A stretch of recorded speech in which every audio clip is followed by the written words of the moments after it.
अस्सलाम वालेकुम नाजरीन, मैं जी मुहम्मद अदनान। तुसी वेखदे पे हो आपदा अपना यूट्यूब चैनल खानेवाल मोटर्स। तमाम दोस्तां अगे छोटी जी रिक्वेस्ट है कि तुसी साडे चैनल सबसक्राइब करना तो करो, नहीं करना तो ना करो। थोड़ी बड़ी मेहरबानी जी सानू सपोर्ट करन दी। बस छोटी जी रिक्वेस्ट है कि अगर तुसी अज दी तरीक दे विच अज दे दिन दरूद पाक नहीं पढ़िया तो एक दफ़ा दरूद पाक दा नजराना पेश कर दिओ। नबी सल्लल्लाहु अलैहि वसल्लम दी ज़ात है। तो चलो जी स्टार्ट करते हैं अज दी वीडियो। अज दी वीडियो है जी 265 स्पैशल मॉडल है जी 86 मॉडल के अंदर। ठीक है जी, मैसी का 265 स्पैशल गड्डी की कंडीशन माशाल्लाह वेख सकते हो तुसी हर लिहाज नाल ओके ओके हालत के अंदर है जी। टायरों की कंडीशन 10 तो 12 ने है जी। लायर वगैरह की कंडीशन भी वेख सकते हो। 1986 मॉडल 265 स्पैशल के अंदर। ठीक है, लोकेशन है जी गड्डी की मुल्तान।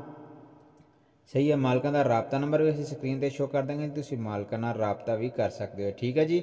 और बाकी अगर गल करिए गड्डी की कंडीशन की तो गेयर हिस्सा गड्डी का 16 ने है जी। टोटल गड्डी जी ने ओरिजिनल च जी। सही है, बाकी जो भी मालूमात होंदी है साढ़े कोल जिन्नी मालूमात होंदी है असीं अपने भाइयों नाल शेयर कर दिंदे हां।